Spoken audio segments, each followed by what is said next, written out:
Union with God Part B. The hardest thing for us to give up is self. We want to have our way and do our thing. Some people like their personality so much that they think they feel they do not need the divine personality in them. We have so many reasons we do not want to give up the world. It may not be money, furniture, new trucks or cars, going first class when you travel, or anything like that. Maybe all that He needs to remove from us is the love of self. We need to yield up the fruits of the soul and cling to the higher life of the Spirit. Unless you have felt such a love, you cannot imagine how consuming and overwhelming it is. It is so wonderful to think that He had a plan, so great and so filled with divine passion that He would be willing to endure even the death of His own Son to bring it to fruition. He looked at the death of Christ, not for the suffering that it brought to His Son or to Himself, but rather, He saw in it the freedom to manifest Himself to us. The sufferings of the cross were nothing compared to the joy of what He would someday realize in His church.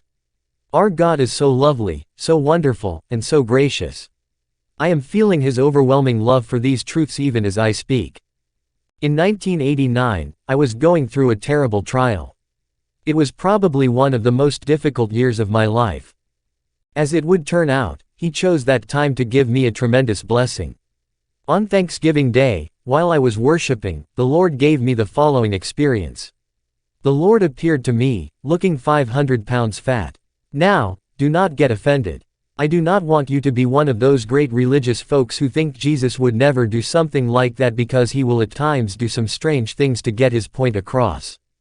So, He appeared to me, and He was 500 pounds fat. I started laughing. Wouldn't you? I exclaimed, Jesus, you're so fat. He smiled, but He did not change a thing. What He was emanating from within was living truth.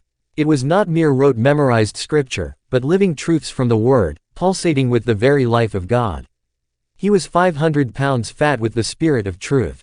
It was His Spirit that I was beholding. After a few minutes, that reality began to move to the hidden place in Him, and divine love came to the forefront. I do not know how to help you to understand what divine love looks like, but it does have a certain look and an essence which you can perceive.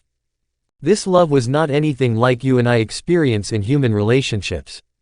Even in church services, the love of God that we experience flowing down over our hearts is on a different level. That is a kind of mushy, ooey-gooey feeling that makes you feel good all over. The love I was now beholding was more like Mount Gibraltar, a solid mountain of rock. It was not that it was hard, but rather that it was firm and immovable. His powerful love could not be shaken. No one could approach Him in prayer saying evil things about you and cause Him heart change towards you. His heart of love was immovable, unwavering, and so strong that His tender care could keep you standing through the worst kind of trials. It was amazing. Union with God.